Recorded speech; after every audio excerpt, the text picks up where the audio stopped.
Welcome back to the Commanders Declassified podcast. I tell you what, take a moment and subscribe. Let's get into this, Brian. I don't want to waste any more time. Oh, The man. Commanders had a chance to solidify their playoff opportunity today with the victory over the Browns, the Cleveland Browns, and they came out and laid an egg. And not even those eggs that now cost 42 cents per egg at Walmart.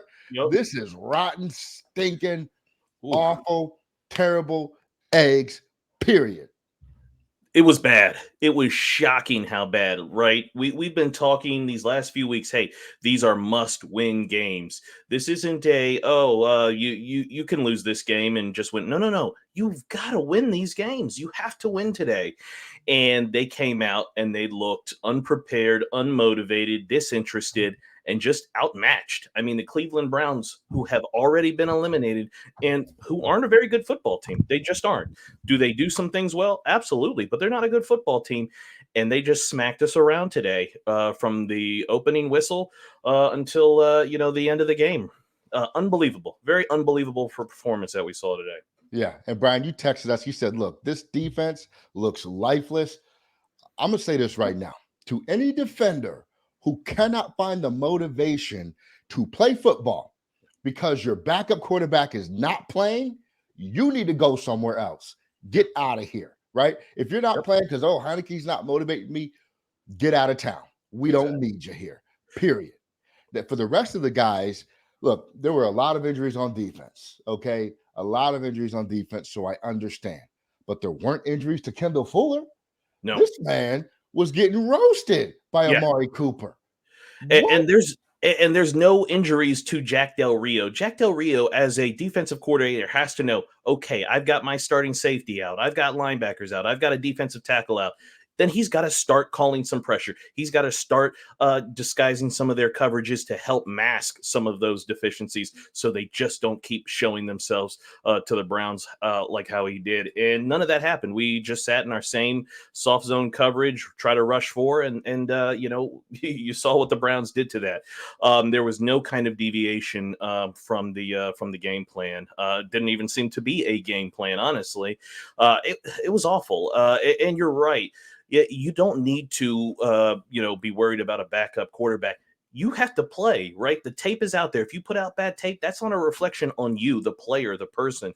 So I don't know what was going on with the defense, why they did not look prepared or why they weren't prepared.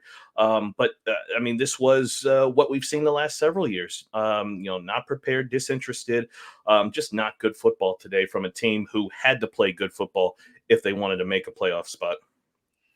Man, I want to start with the defense just because there's so much to say about the offense. But Nick Chubb had his way. You called it. You said on the preview pod that Nick Chubb is what scared you and that he was probably going to have a big day. And the last I checked, he was over 7.5 yards a carry.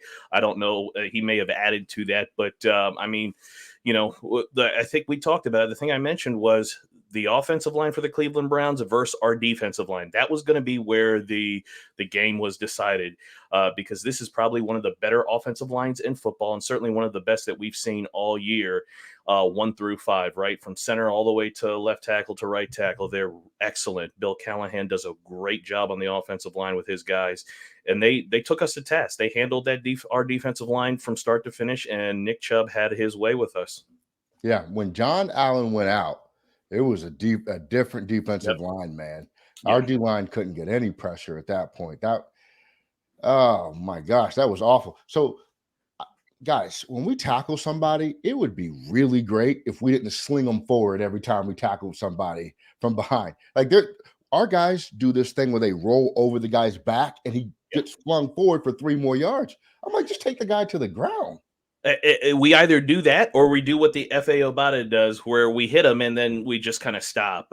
It was bad all the way around. I don't know what F.A. Obata was doing. Like, you've got to keep going to the ground till you hear the whistle. I mean, that is Little League stuff right from day one. You're right. When we hit somebody, we can't let them drag us for 3 more yards, 4 more yards. Like, they have to go backwards, right? We've got to deliver the blow to them and send them the other way. But it was a bad performance. There were open receivers. Deshaun Watson, who had been struggling, and he struggled today, found wide open guys just in the middle of the field for no reason. I mean, it was bad today. I mean, blown assignments, poor tackling, lack of motivation, just a bad. We're what, 16, 17 games almost into this season here, or about to be, and this is the performance that we got from this, allegedly elite defense. Just really tough to take. Yeah, this team has been on the decline since the bye week, really. Yeah, Uh, it just really since that tie game against the Giants, I should say. yeah, I mean, we just man, when you're playing for something and this is how you show up, it tells me a lot. yeah. It tells me a lot. And it tells me there's going to be a lot to talk about in the offseason. Oh yeah, Well, just man, we can get eliminated by the Packers if the Packers win. That's sort of where yeah. we're at right now because the Lions put the beat down They did.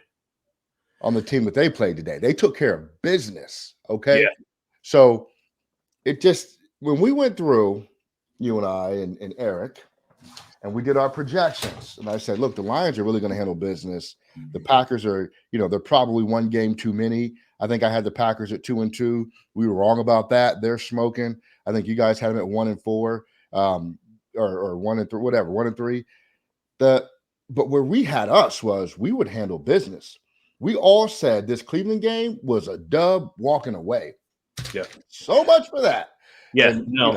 yeah. I was dead wrong. The only thing I got right was I did call the Panthers beating the Lions last weekend. That was it. Every last one of thinking that the Commanders would beat the Browns, or that they would beat the 49ers, is just terrible. It was completely the opposite. They had no chance in these games. And as far as next week, I mean, they don't win today. I don't know the point of trying to worry about what the outcome of next week is. Yeah, no, they have. You're right. They've been on the decline, and Rivera hasn't really kind of seemed to notice it. There was been no changes other than the quarterback change. The game plan was the same. Nothing changed from the game plan, and just a real lifeless effort today. Coaches and players, not just the players, but the coaches too. Very uninspiring effort from the coaching staff these last couple of weeks. Yeah, I just come on, guys. You everything to play for right in front of you, and this is what happens today. Yeah. Going to the offensive side of the ball, the 4th-and-1 call that we ran, what was it, a toss? We ran a toss to Jonathan Williams, who we love. We love Jonathan Williams here. But when you have a guy with Brian Robinson, who, I mean, that's his specialty. His specialty isn't breaking 50-yard touchdown runs, but it's certainly picking up 1 yard, 2 yards. That's what he does. And when you call a toss, you essentially put the ball further from the line of scrimmage. You make a 4th-and-1, now a 4th-and-4, because the ball carrier is starting so far behind the line of scrimmage. And that was exactly what the Browns needed, because they got penetration and stopped us for a loss. And that was it. Turnover on downs. Unbelievable call there to do that. And I don't know. What were you thinking when you saw that? Because I was upset when I saw that call. Yeah, I was thinking that the Browns' best players on defense, at least on the line, are on the outside. They're the edge rushers. Yep. Why in God's name are you going to design a play targeting the edge rushers on 4th-and-1 when we had been getting what we wanted up the middle when it came to short yardage situations? It just made no sense. I would rather them have just done a quarterback sneak or something than what they call. It's this continuation of Scott Turner just getting cute when all you have to do is go straight ahead. There was absolutely, positively no reason to do a toss in that situation. Yep. You didn't catch Cleveland off guard. Yep. You hadn't set that up earlier. You just said, hey, it's 4th-and-1. I don't want to give it to Brian Robinson. And listen to me, okay? In this offseason, we're going to talk about this Scott Turner, Brian Robinson situation. Oh, yeah. Not It's big. today. It's big. Not today. But run the football going forward. So at least if you get stopped, you give yourself an opportunity. Robinson was churning out yards with 3 guys on his back. Every Yep. week we're saying the same thing. Yeah. And every week we come to 3rd and 1 or 4th and 1. Here we go. Toss it Ellie, back. what's your biggest thing that you say about Scott Turner? His situational play calling. That was the perfect example right there. 4th and 1, situational play calling. You call a toss. You put your ball carrier even further away from the line of scrimmage, and you call a play that leads into the strength of the defense with those edge rushers that you just talked about. You don't do that. You try to make it easier for your team to convert, not harder for your team. And that's what Scott Turner did in that instance. And again, turnover on downs. When we're in an offense that struggles to score points, you don't want to make things harder for yourself. You want to make it easier. And that situational play calling right there by Scott Turner was just awful. Well, and I'm going to bring Eric in here. But you also have the opportunity to kick a field goal. I mean, there's nothing wrong with taking the points sometimes. And it feels like every time we're at 4th and 1 in positive territory, we're going for it. That's okay sometimes. But if your play caller continuously does things like this, just kick the field goal, bro. Take the 3 points. Yep. Figure it out later. We got to stop. We got to stop. Eric, um, just what are your thoughts on the Turner play calling in general in that game? It is a disgrace to Tutty the Pig. It makes actually it's more embarrassing than Tutty. I've beaten this horse, so it's dead. He's not going to change. This team isn't going to change under this coaching staff. This is a 7-win football team.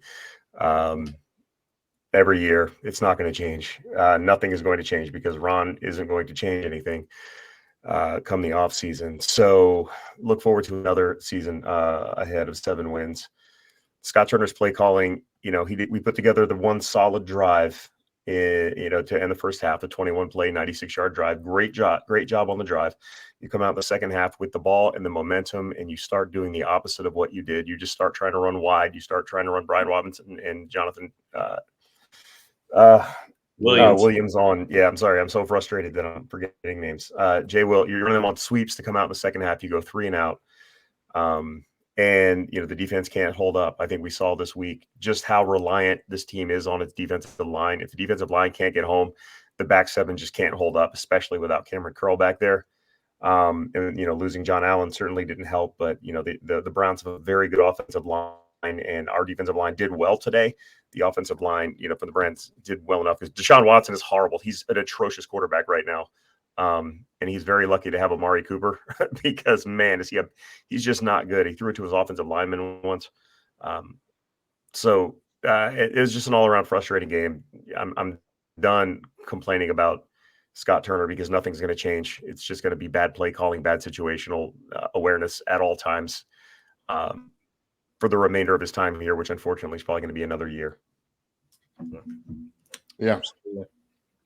Listen, the offense scored 10 points today. That sounds horrible.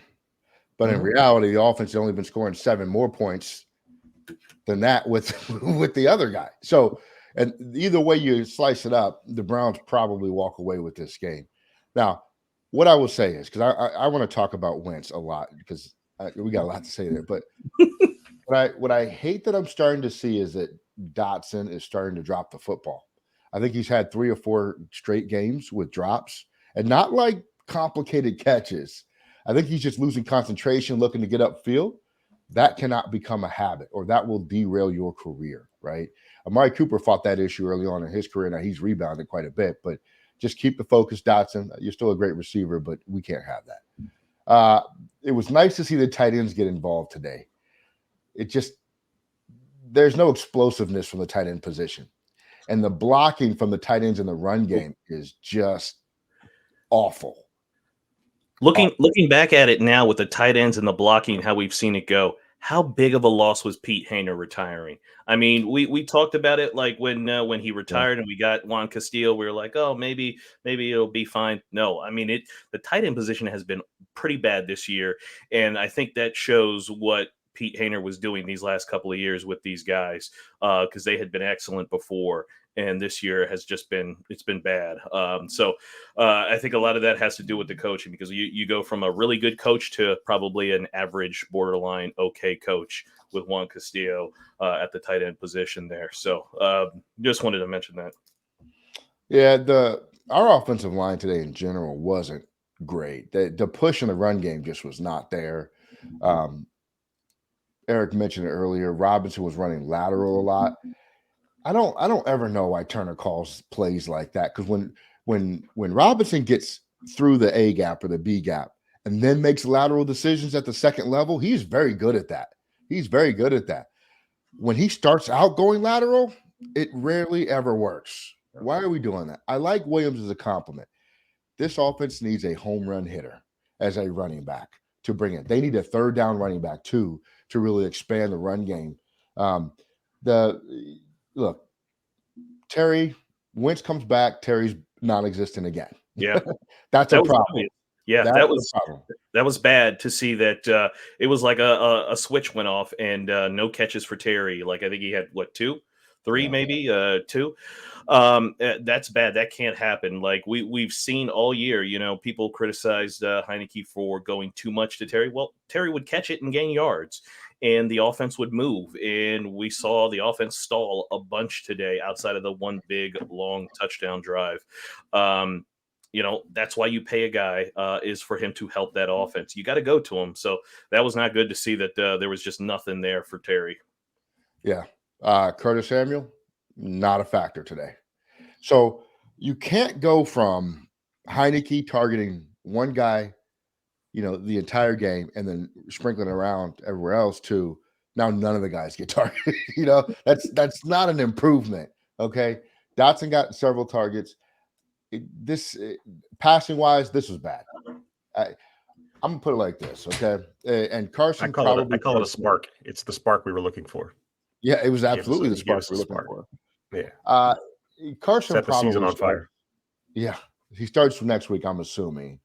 Provided we're not eliminated. If we're eliminated, I don't know. I still think he starts either way. I don't think so. I think Wentz starts either way.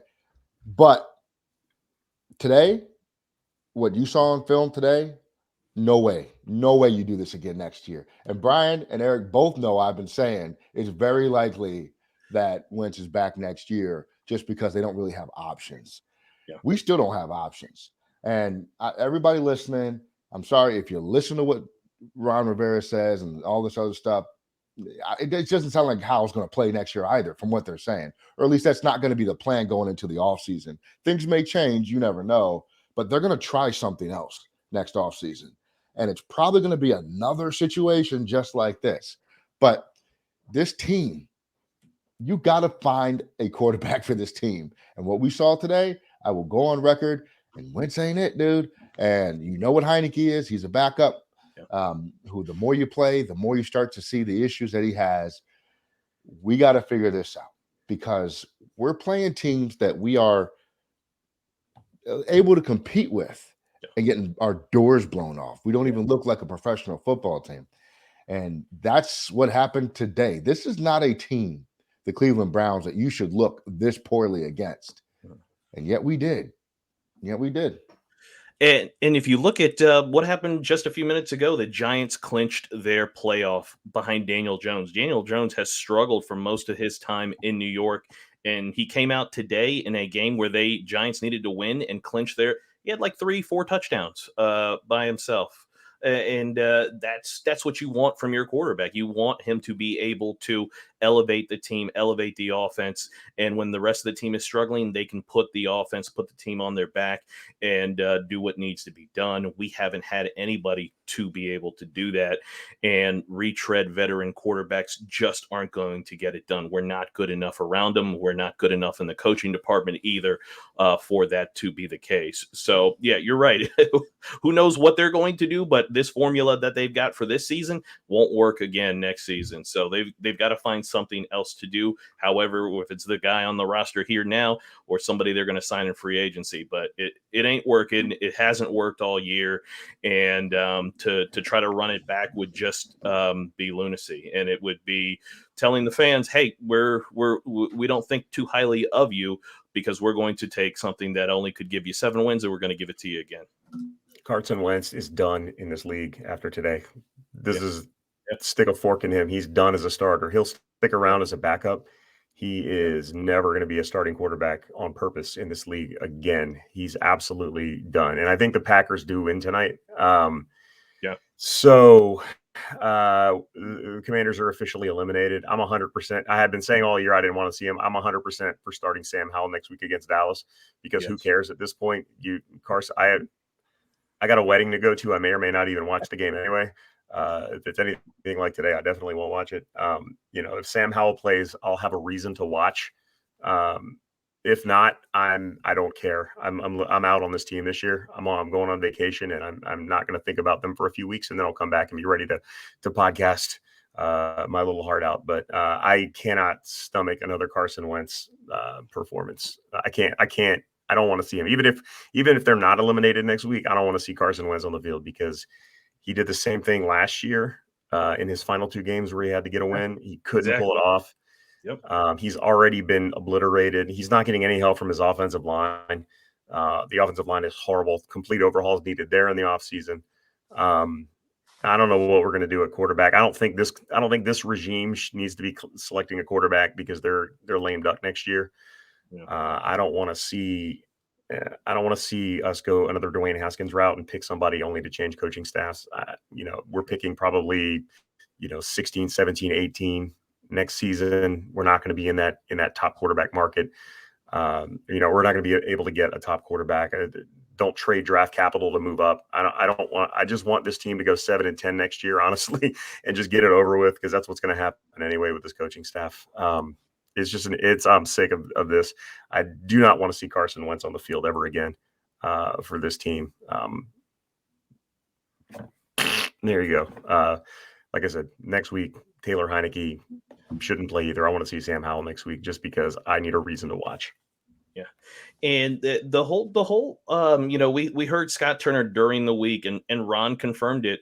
They said they weren't changing the game plan.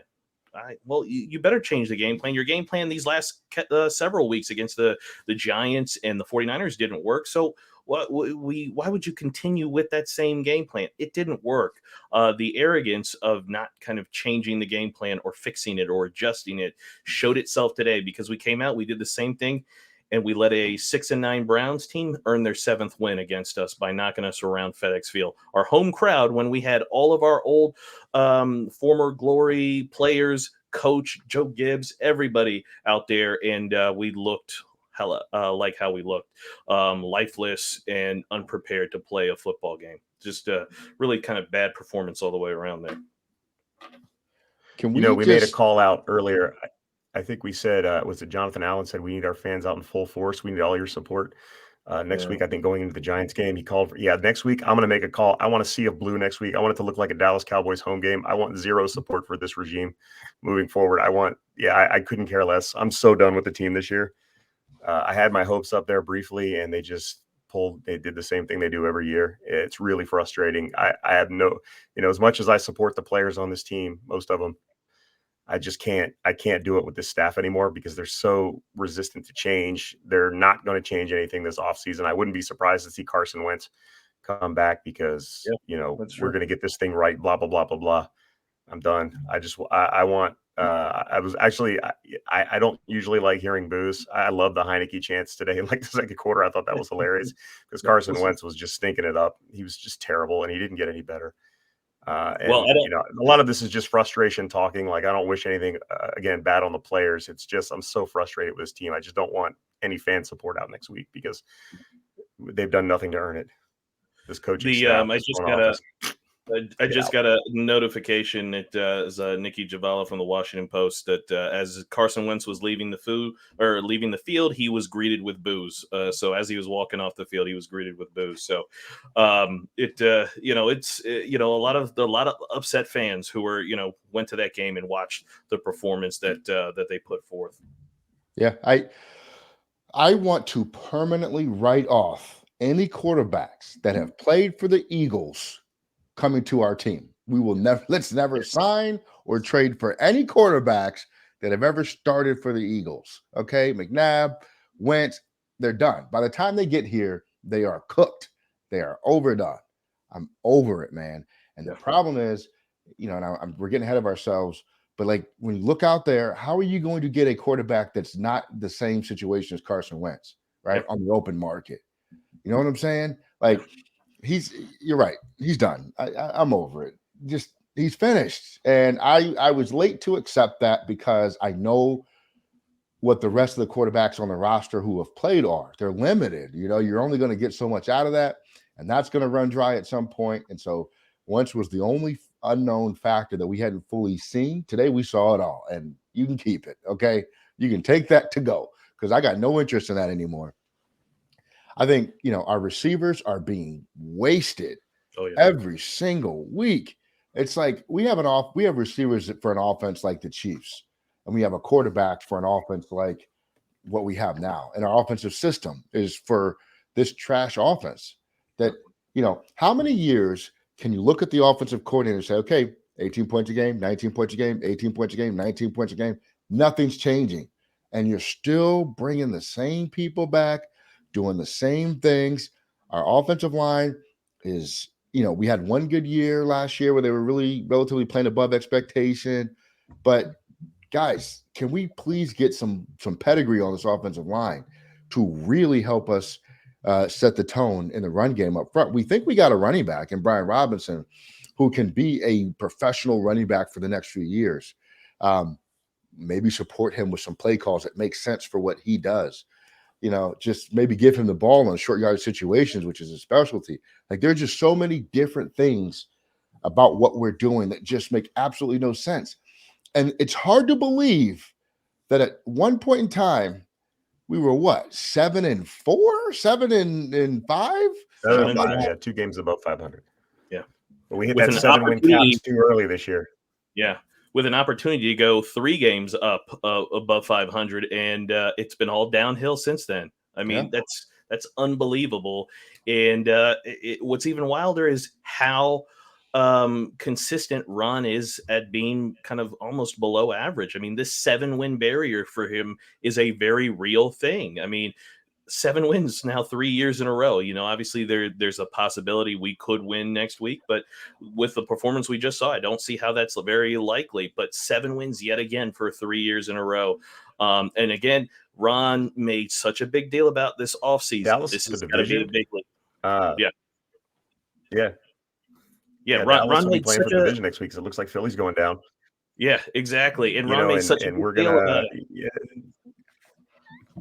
Yeah, this isn't a rest your starters week for the Cowboys next week. So that's not a win. I mean, we're getting our doors blown off next Sunday. And that's what it is. We're going to be, I credit to Ron for finding 3 different ways to win 7 games, 7-9, 7-10, 7-9-1. So that's awesome. Good for him. But still, we know what we're going to get out of him. And they're going to, unfortunately, with a lame duck coaching staff, with probably an ownership change this offseason, we're not going to see anything change. It's going to be really frustrating to see that. But we have another year of this most likely. Ron could get dismissed at some point in the season next year if things aren't going well. But good man, strong character. Yes, can't say a bad word about him. But just a 7-win head coach, and that's all. Eventually, the off the field stuff, I think we've said before, is going to fix itself when the ownership goes away. So his steadying presence for that won't be needed anymore. So if you don't bring anything other than the table than seven wins a year, it's time to get your walking papers. You know what? When we did our predictions, we had a 69% chance to make the postseason. I bet we're probably in the single digits right now. Oh, yeah. Based on today. That is bad. I can't say enough. Like, we deserve as fans of this team to be here celebrating about how our team showed up and brought it, right? You look at the teams in the second half that have put themselves in a position to make the playoffs that were on the bubble before. The Packers had a 4% chance to make the playoffs. They got a quarterback. That quarterback showed up to play the second half last several weeks. The Lions had an 8% chance to make the playoffs when we did our predictions before. Jared Goff has found new life. Dude is a baller right now. Yeah. We went down from 69% down to probably single digits, like we said, because we don't have a quarterback. The Seahawks were at 79%. Geno Smith has played well. Is Geno Smith the long-term answer?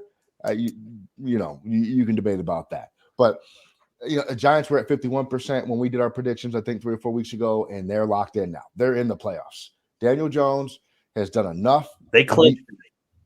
They beat us. They tied us. And then they've beaten everybody else. We didn't take care of business, but we don't have a quarterback. So that's what you expect. And I'm gonna have a lot to say this offseason about the folks that are evaluating the players that we're bringing in for key positions. I'm not gonna do it today though. Brian, what do you got, man? Whenever we have a loss like this, where we just look like how we thought we were past this point, where we looked lifeless, where we looked unprepared, it's hard for me not to think about this one thing about Ron Rivera. Ron Rivera was there when they drafted Cam Newton. He saw what a rookie quarterback could do for a franchise, the hope, the optimism it instills, and then, hey, the long-term winning, right? The ability to say, I've got this guy. I'm always going to be in a game. This guy can win me a championship. And for him to have that experience, that firsthand experience, to come here to DC and say, you know what, I'm going to do everything the opposite of that. I'm going to do everything in my power to make sure that does not happen. I am not going to draft a rookie quarterback and build around him and hope for long-term success and then choose these retread veteran quarterbacks as the option. I keep going back to that kind of thought process or decision making from Ron that, hey, this is what you really want to do. You really want to get these 1-year quarterbacks, these vets who failed everywhere else, and you're going to bring them in here and rehab them and hope that your defense is, the greatest of all time and, have an amazing running game. And that's going to do it for you. So whenever we have one of these losses, I just keep thinking back to that, his resistance to building through the draft at the most important position, the quarterback position, because here we are. We're now talking about Carson Wentz and what other veteran quarterback he's going to get. And we have no other answer, long-term answer besides that. Because Ellie, just like you said, it doesn't seem like Hal's in their plans either. So that leaves us with really nothing. And that's a question we've been dealing too much with. We need to get that solved if we want to think about, making playoffs, winning more games, actually getting better. Yeah, it's like when he took the job, they said, oh, we're not going to rush him to find the quarterback. We're going to take our time and find the right one. He said, we're going to build the team and then drop in the quarterback. You guys remember that? Yes. Yeah. Well, where they at though? Because we don't have the offensive line. Yeah. Yeah. The offensive line is their biggest failure, in my opinion, because that strategy might work, but you've turned the offensive line in a year and a half from a strength to a weakness with all the guys that you brought in, and you let good guys walk. And we've just gone downhill there. And when you have poor quarterback play and poor offensive line play that can't pass protect, that's not a good combination. And, again, it's slim pickings in the offseason again this year. Tom Brady's going to be a free agent. Great. There's no chance he's coming to DC. Anybody that can choose somewhere else isn't going to choose this team with a crappy stadium and a lame duck coach. It's not happening, right? So we're going to end up picking from like Andy Dalton and Jacoby Brissett or bringing back Carson Wentz next year. So, it's unfortunately the horizon is not looking good right now. The immediate future is pretty bleak for this team at the quarterback position. Well, you said it right there. We think that Carson Wentz wants to come back. He probably wants to be out of here too. He just got booed off the field. He's probably like, you know what? I'm out of here. I don't want to take this anymore. I want to go to someplace that I actually want to be. So yeah, you're right. We may have to have open tryouts at the quarterback position because we're not going to have a good selection to kind of choose from next year. So that'll be a great offseason question. Yeah, the tight ends and the failure to address that position when you had so many injuries going into the season just boggles my mind. Okay. You had Logan Thomas was hurt. Bates couldn't stay healthy. And then behind that, you had a bunch of rookies and other guys nobody really ever heard of. And you had Sammy Reyes, who God knows where he's at right now.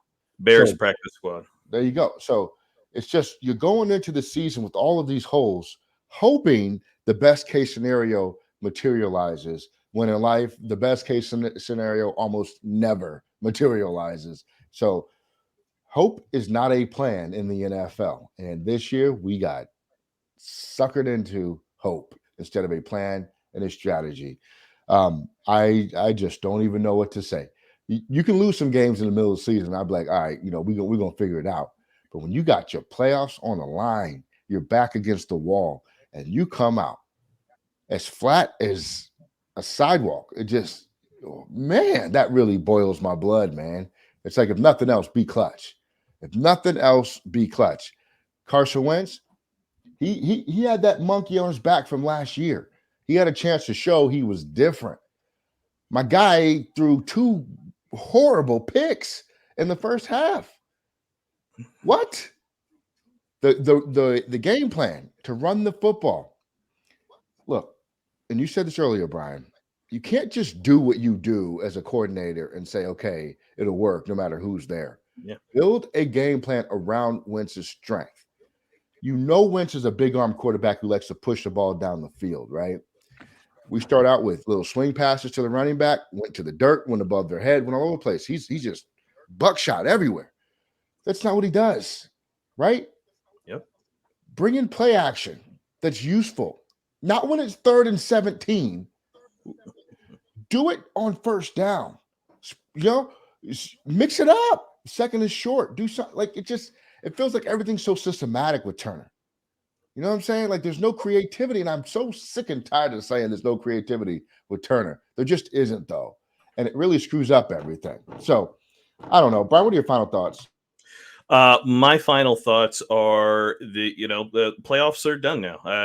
Whatever scenarios may be left, even if somehow the Packers don't win tonight and we, have a 1% chance or something like that the following week, we're not going to the playoffs. Not with the performance that we just saw. It's over.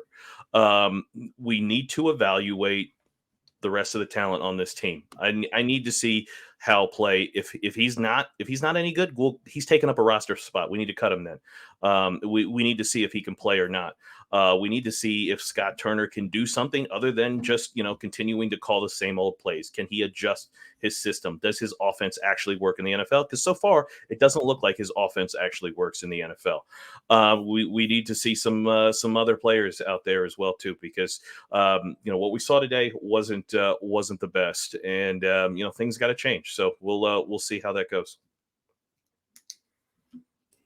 Yeah, man. It just spot on, dude. Just it's brutal. It's brutal. Yeah. And it looks like Eric's having some connectivity issues, but he sort of said his piece earlier in terms of on a bright note, what did you think about? We saw a lot more of our guy Jonathan Williams today. Like, finally, he got some run today, and he looked good. Like, what did you think about him getting some extended play time today?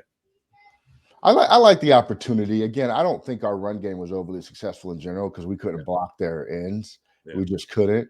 And they did a good job of supporting in the run game with their back half of their defense, because they knew offensively we weren't doing squat passing the football. So they brought everybody down. And the flow of using Williams started, as a matter of fact, and then Williams that was interesting. Started. I think I probably would have reversed that and given let Robinson just pound and then bring Williams as a change of pace guy, because Williams I think is more athletic than Robinson. Oh, yeah. I love him getting the opportunity, though. And I think, he did a good job with it. I just think we just offensively didn't have any punch. There was nothing behind our punches. Yeah. So the defense knew that. Cleveland's a pretty good team defensively, too. Yeah. And, we just couldn't sustain drives. And when you can't sustain drives, then your run game tends to fall off a little bit. And so that, Wentz was spraying the ball all over the field. It really hurt everything. And, I look, Robinson is not a creative running back to me, and that's the kind of running back I like, but he is darn good at going forward. Yeah. And I just don't like when we take players and put them out of their element and expect success. Yep. This is the NFL. Everybody's great in the NFL. You got to use guys and capitalize and maximize their talents and let them do what they do. Let Robinson go forward. Our running game would have been so much more successful. One thing I've noticed about Robinson, and I want to do a whole episode on this sometime in the offseason, he runs so straight up at the second level. He gets popped a lot of times. Yeah. He's too big to be getting laid out like that. He gets laid out a couple times a game. But those are coachable and correctable things that'll really help him going forward in the future. He also picks the wrong hole at the second level a lot too, which costs him a lot of yards. I've noticed that 3 or 4 times in the game, but he's getting to the second level, and that's the key. So, he's got a lot of things in his game to really work on and improve, but he can do that. That's coachable. They can fix that. I think he's going to be so much better next year. I think Jonathan Williams, he does what he does, and I think he does it really well. Yep. No, you're exactly right. And this is the thing with this team. There is still so much more room for improvement. It just boggles your mind what this coaching staff is doing. Like exactly what you said. This is a whole season gone by, and you're still noticing the upright running style of Robinson or some of the cutback lane. Like, no, we're at the end of the season now. Those things were apparent from the start. His upright running style, I saw that at Alabama. Like, that's not anything new. The fact that they haven't, kind of done anything or worked on those things tell me this coaching staff needs to tighten up. A lot of them, their attention to detail is lacking, and that's a lot of time what beats us in these games is the attention to detail. The other team knows exactly what we're going to do. We have no idea what they're going to do, and it costs us so many times over and over. And we leave points on the board.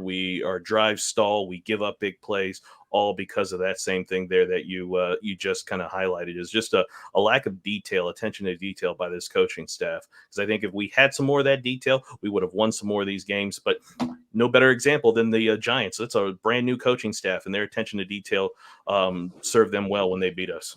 Absolutely. Eric, we didn't get your final thoughts on the game, man. What do you got? Yeah, about that attention to detail, it's not going to change. We've had 3 full seasons with this staff. We are what we are at this point. We're a 7-win football team. We're going to continue to be a 7-win football team because our coaching staff doesn't change its opinions. So my final thoughts is I'm probably done watching this team this season.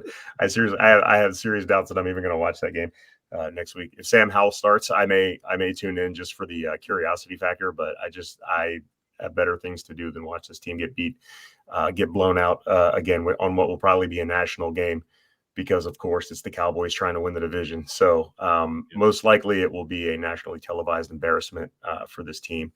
So it's been a good 16 game season. I'm going to pretend like week 18 doesn't exist this time around. So yeah, it's really frustrating. I'll be back as a hardcore fan in a couple of weeks. But at this point, I'm just done with this coaching staff. There's nothing left. This loss is 100% on the coaching staff, even obviously they made the decision to start Wentz. This team was not ready to play today in a huge game with the potential to clinch a playoff spot. They came out and just looked terrible, really all the way around. And I am over it. So to my loyal fans out there, I'll be back in a good mood in a few weeks. But right now, I'm just kind of pouty. Yeah. Look, they got $22 million a year to $25 million a year invested in Terry. They got $15 million going to Curtis Samuel. They spent a first-round draft pick on Jahan Dotson. They got Diami Brown, who's a third-round pick a couple years ago, and then you got Cam Sims, right? That's our receiving core. Cam Sims made a huge catch late in the game. Yeah. It was just one catch a game that he gets, and he hasn't been getting that lately. This offensive staff has no idea how to use offensive weapons, period. They don't. They have no clue how to use offensive weapons. But we got a lot of them, especially at receiver. Stop getting receivers because we don't use them and we don't know how. Just stop getting receivers. Let's just get linemen and a fullback, and let's just figure it out. If this is going to be the team that we are, because we got all these weapons that are just wasted week in and week out.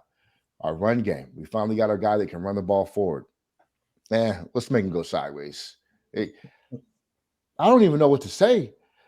It's just bad, man. And I'm sick of the bad. Now, look, Packers may lose, and then we'll be back next week talking about, we got to get this one, blah, blah, blah. We'll see. Who the Packers play? The Vikings tonight? Yep. So, the Vikings aren't a joke, but, man, they've been getting really lucky. I think they have like 11 games that they won that are one-score games, that they were trailing in the fourth quarter or something like that. It's like you can't hope for a team like the Packers to lose because they have Aaron Rodgers and they win when it matters. That's just what they do. So we'll see. If nothing else, it's shaping up to have a lot to talk about this offseason. And unfortunately, it looks like quarterback position is going to be one of those things again. So look, if you're not already, subscribe, take a moment, let yourself get back after this game. The game was just blah, not the kind of Sunday we wanted to have to start off our year, but Happy New Year, first and foremost. I hope everybody had a safe and happy New Year. Subscribe, channel's going up. Thanks for listening. Thanks for kicking it with us in 2022. Much better things to come in 2023. And hopefully that means for this football team as well. So Commanders declassified. We are out of here. Commanders lose to the Browns. Not good. See ya. Peace out.